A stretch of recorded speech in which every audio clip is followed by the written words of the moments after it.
Good morning. Good news. It rained last night. A little bit. Rain gauge said 3/10. Why is that so hard to move? 3/3300ths. Now, my Uncle Phil, who lives just down the road, said he had a half an inch, so we need to go up to the irrigation field and check the rain gauge up there. But yeah, somewhere between 3/10 and a half inch, and that's good. Enough? No, but every little bit helps at this point. So that's good. It'll help finish some of these later beans off, give our corn a last little kick to get going here. So anyway, first thing here this morning, we've got to dump all these boxes that we treated yesterday back into the wagon for this customer. I think he might come this afternoon to pick it up. And then I got a little meeting going on here in a half hour or so, and we'll see what we're doing from there.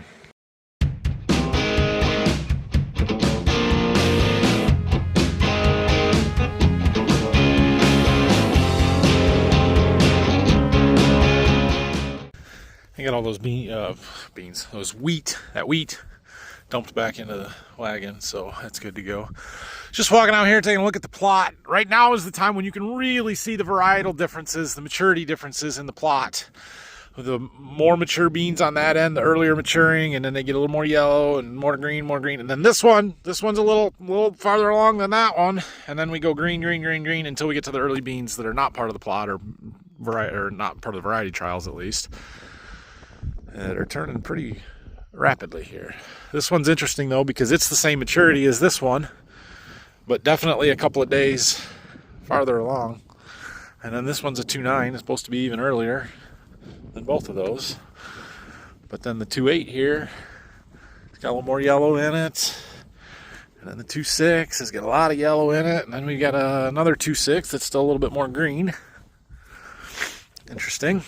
And then we get down to the 2.3s that are way more mature.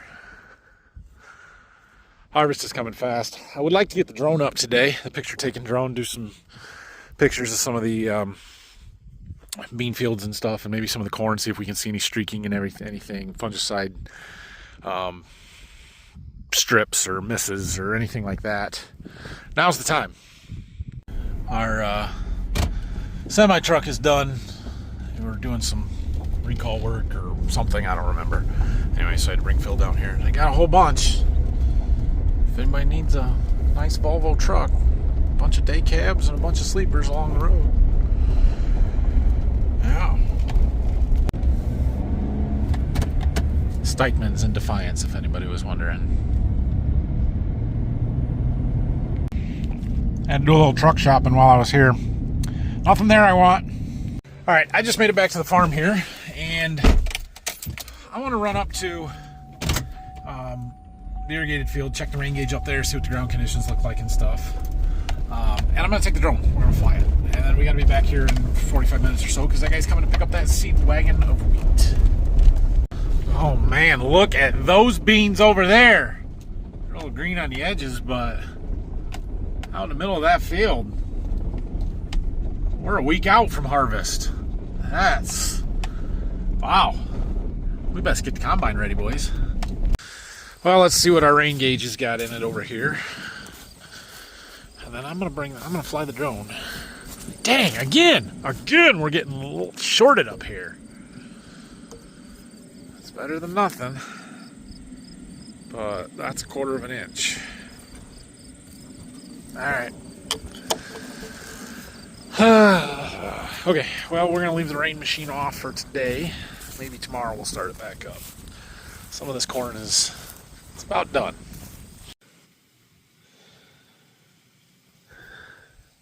Natty mode, fly with caution. All right. GNSS signal is weak. Let's go. Give it a second to connect some GPS.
Okay, well, there's some significant differences out there. So we can see the strips where I'm not irrigating.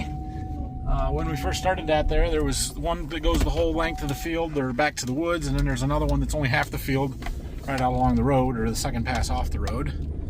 If I had a little more time, I'd walk out there and pull some samples, but we'll do that sometime, just not today.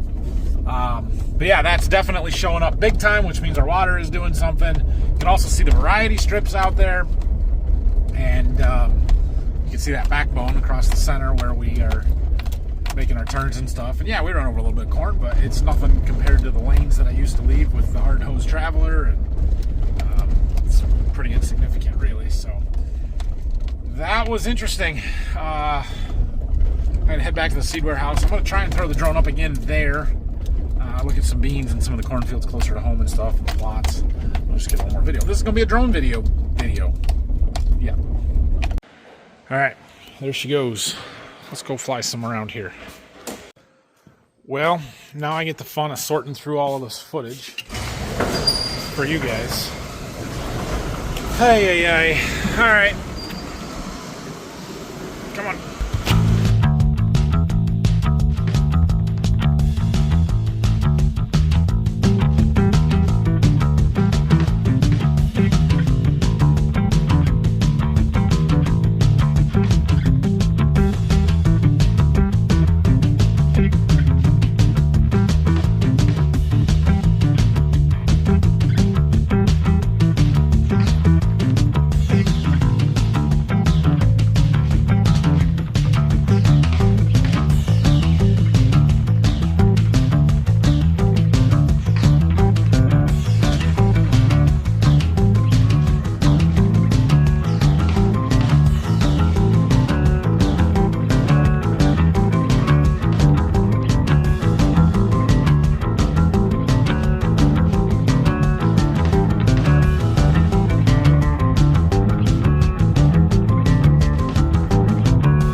So let's talk about the crop and what we saw there just a little bit. One, you'll notice a lot of unevenness in our fields.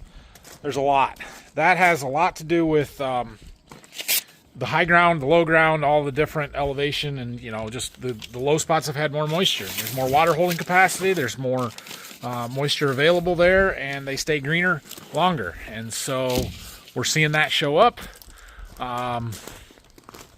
And the crops are going to be better there. Those maps or those pictures are going to look very, very similar to our yield maps. Anything that's yellow or especially dead now is going to be the worst spots in the fields. Anything that's still green is going to be the best spots in the fields. But there's not a lot we can do about that. So it is what it is. Harvest is coming fast though. Some of this corn is drying down way faster than people realize, I think. There's my children doing stuff they're not supposed to be, but probably not hurting anything. But now they got caught. What's up? Ugh. Hi, how are you? Good. What are we doing out here? I don't know. Stuff we're not supposed to be? No. So what I should do this afternoon is get the combine out and change the concave. I don't know if I feel like doing that today. So I'm thinking about changing out this valve here. We got 2 more to do. I've got the stuff. We can do it. So I think we should do it. All right, we got this semi-assembled. Everything put together loose and taped and pipe doped. And let's go see if we can change one. I don't have Brock's help today, but after that first one went so smoothly, I'm going to take a chance. Try and do one myself. All right, I've got this broken loose. So I might be able to spin it by hand. I might not be able to yet. We got our new one right there. I know that we are probably right here in a level. So a little bit is going to come out of there, but there's no real pressure behind it. So we're going to go slow, smooth as fast, change it fast, and be done, right? No, it's... Does it really take this many bolts to move? That's not what we want. Oh, that's not what we want. For stuff to come out? Do you ever use any of these? Which tank, is that the tank you use most? Let's keep our new one real close here. Stay back. Stay back.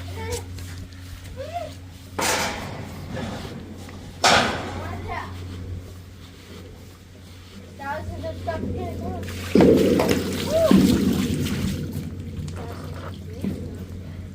Is that chemical? It's fertilizer. There's the problem though. The valve is open. I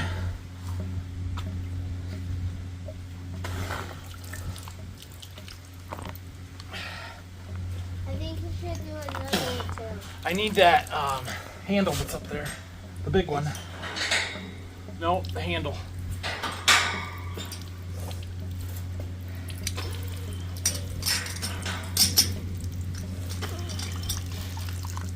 Come on. Nope, that's not gonna work. No, it's just going that string. That string. That string. Oh, come on. Why can't I turn that?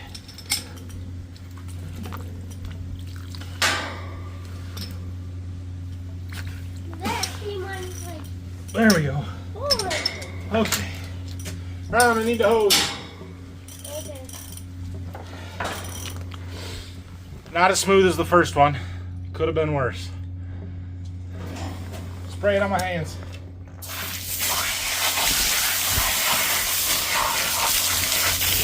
Okay, now give it to me.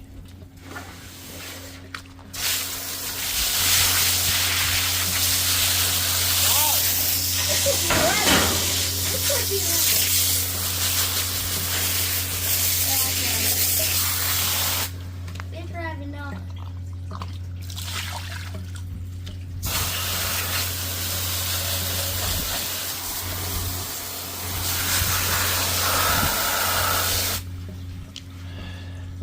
Okay, let's tighten her up.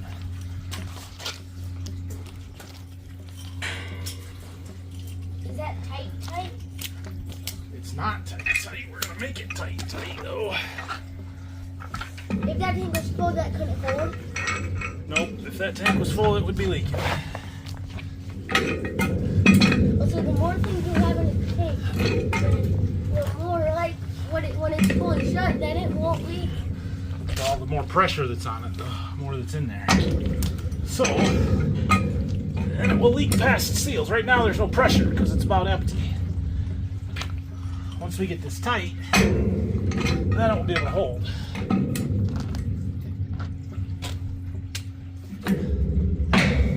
Where's the blue stuff? That's sealant to keep the threads from leaking. It's just gonna come off and you thread it. Nope, it's not. Is that a little bit hard? Not very. Not too bad yet. It will get hard. Just not that bad because of leverage. You've got That's right, leverage. You've got Got a 4 foot long wrench. Oh, good.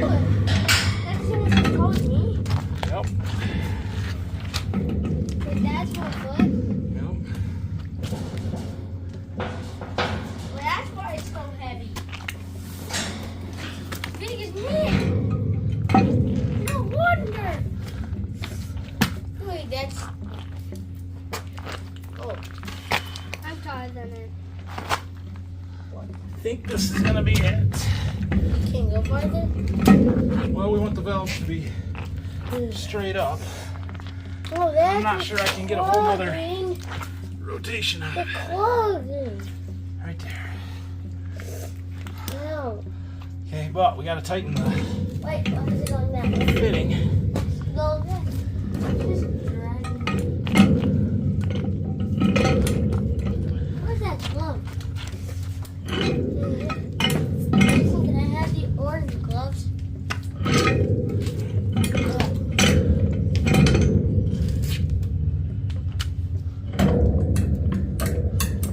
Come on.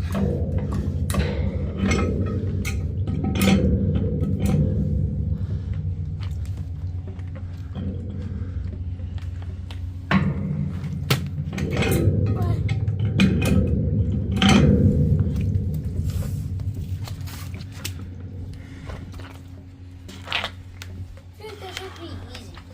You think this should be easy? Yeah, but that is heavy. That wrench is a little heavy, isn't it? It is a little heavy. Now I can make it so that it's not a claw. Here. Claw. Here. Is it claw? Yeah. Oh, it's getting close. Yeah. Why is it? There. Now it's ready. Now it is ready. All right, cool. We still got to change this to get to the 3-inch hose, but that's no problem there. Yeah, so we're done with this.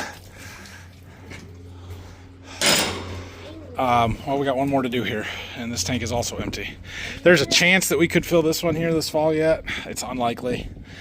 This one will not get filled till spring, so it doesn't have to be done now. The thing I've got to do, though, is if we want to be able to pull water out of those tanks, all of these 2-inch lines that are disconnected now have to get plugged, right? Otherwise our water's going to pour right out of here, so I got to find a plug for that. I know I already did that one down there. I think we've got some more, but I want to make sure before I take this one off and have no way to seal that end up. I found a couple. Those will work, so we can change this other one now. Might as well do it. Get that part of this job done. Got it. All right. All 3 of our valves are changed. The 2 water tanks were already 3-inch. So now all we gotta do is connect them. Connect our 3-inch to the main 3-inch line, and then obviously the pump stuff, but I'm guessing it's gonna be the spring before we change the pump out. That's okay. All right, well, I was just walking out here to look at that disc gripper a little bit, see where Brock left stuff off. We're waiting on parts. We might get some of those parts tomorrow, might not, I don't know. Brock's gonna be back on Monday, so he'll probably put that stuff back together on Monday. While I'm out here, Dad did a little bit more work on our fertilizer barn out here, which I hear we have fertilizer coming on Monday too, so we got to finish cleaning this up. But he had been making some more boards. Look at that, all the way to the ceiling. So he had done some of this on the bottom here. The idea is we're trying to isolate the steel from what could potentially be fertilizer, kind of sealing that off to keep it from being in contact with any of the steel, keep it from rusting and stuff. Not super worried about it, but anything he can do to use up some wood, he's going to do. So he had done the bottom few tiers earlier in the summer with some like 1.125" thick boards. Like these bottom ones are really thick. Super solid, right? And then got up a ways and kind of ran out of those, and then he had made up a bunch more that are thinner. They're a little bigger than 3/4, but they're not 1.125", like 7/8 or something like that. And did, what did he do? 1, 2, 3, 4, 5, 6 tiers along that wall, and then finished this one all the way up to the ceiling, and then got this one a ways before he ran out. And I think that's how far we're going to get for the year. Eventually, he's going to finish the rest of it, I'm pretty sure. But that's all right. So we'll have to clean up his cutoffs here, get that pile of 2x4s out of here, the extra steel and stuff. Yeah, and then we can start piling some potash in here. We got 100 tons coming on Monday, it sounds like. Phil's over there working on trucks and grain system stuff today, but he's been working on trucks and getting everything ready for harvest on that end of it. So he handles this side of our operation, and we just kind of let him do his thing and help when he needs it. But he wants to handle it, we let him. Obviously, I got to get the combine out yet. We got a concave to change. We should blow it off. We need to grease it. Other than that, it should be ready to go. Shouldn't have anything to do to the bean head. Corn head we rebuilt last winter. It is all ready to go. We don't need to do much to be ready for harvest. The big thing was getting the tillage tools ready, the disc ripper there. Just getting everything hooked up. I probably need to do some software updates and make sure all the computers are updated and ready to go too. So we'll have to sit down and do that at some point. Anyway, I think that's it for today. It's like 6 o'clock. I'm gonna go home. Tomorrow, I don't know if I'm gonna make a video. There's a big land auction in the morning. It's gonna be really interesting to see. It's like 160 acres for sale about 3 or 4 miles from here that we're not gonna buy it. I don't think we're interested, but it'll be interesting to see what ground is worth. That air compressor is obnoxious. Anyway, so I'm probably gonna go to that, and then we might go truck shopping. So I know you guys keep asking me about where we're at with the truck situation since my Ram got stolen from me back in July. And honestly, I've been waiting on the insurance check. I really don't need to wait on the insurance check. I could have just gone and bought something and then we'd get it when we get it. But I also am not in a hurry, right? Like, Dad's old truck is here. He's got the new truck in there that I can drive sometimes. We got that car sitting there. We've got other vehicles around, so I should go check the mail, see if that check came. So I just haven't been in a hurry. But I have been looking, and I found a couple that I'm kind of interested in. They're not super close. I'm trying to decide how picky to be, because the ones that I really want are kind of a little ways away, but there's other ones that are closer there's nothing wrong with them. They'd be just fine for me. Maybe just not the color that I want or whatever. But yeah, so that's where I'm at. Dad, look how big my wood is. Nice job, bud. And I'm gonna tie it. Okay. Anyway, that's it for tonight. Have a great night. If you have any questions or comments, leave them down below, and we will see you when we see you. Might be next week.